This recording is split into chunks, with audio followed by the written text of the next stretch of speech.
Nous nous sommes réunis aujourd'hui pour demander deux choses au président de la République. Premièrement, à l'audit de Dakar-Bamako ferroviaire qui s'est fait sous une gestion nébuleuse, frauduleuse et scandaleuse. Comment peut-on expliquer à l'heure où nous sommes que des retraités sans rendement soient payés à plus d'1 million de nos francs CFA avec le contribuable sénégalais? Depuis que Kibili Touré est là, il ne fait que diviser les travailleurs et prendre à contre-pied la politique ferroviaire de l'État du Sénégal. Nous voulons deuxièmement que l'État éclaircisse notre devenir. Parce que nous sommes fatigués depuis qu'on a abrogé Dakar-Bamako ferroviaire en 2020. Nous sommes dans un statu quo et nous voulons que ça cesse. Nous voulons que l'État nous appelle pour définir l'avenir qui nous est réservé. Hier, il a attendu jusqu'à 17 h. Le syndicat Sutrail, Satrail et Fetrail réunis autour de ce collectif. Il y a l'ensemble des membres de ces trois syndicats donc, qui sont ici présents et qui sont décidés à barrer la route à la manœuvre de Kibili Touré.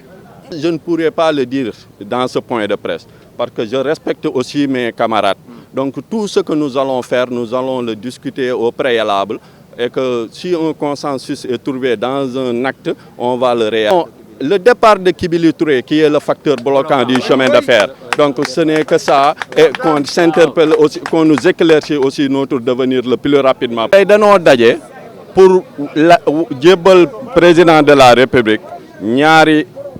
demande bi ci njëkk mooy mu saytul ñu yorinu Dakar-Bamako ferroviaire bi nga xam ne dëppoowul ak yoon ci ay tappale rek la sosu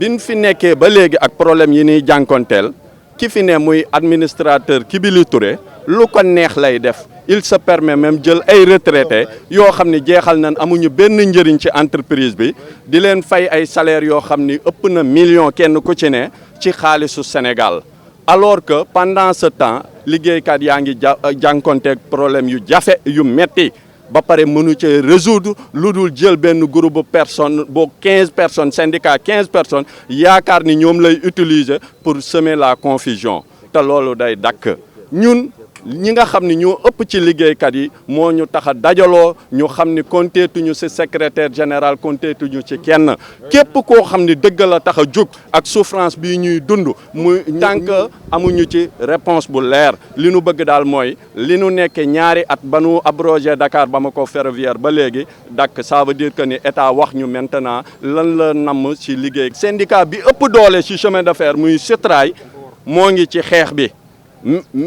Même bu fekkee ni njiit li nekku fi tey mais cheminots yi ñoo taxawatul xaar liggéeykat yi fi ne bokk nañ ci ñetti syndicat yëpp ak ñoo xam ne bokkuñu ci benn syndicat ñoo dajaloo ñoom daan ni souffrance bi dafay dakk mooy que il faut état gindi ñu lu dul wax ñu fi nga xam ne fa lañ jëm su fekkee ne li fi ne ñun ñëpp xam na ni saxaar du teel a dawaat ñu toog waxtaan ba trouver benn entente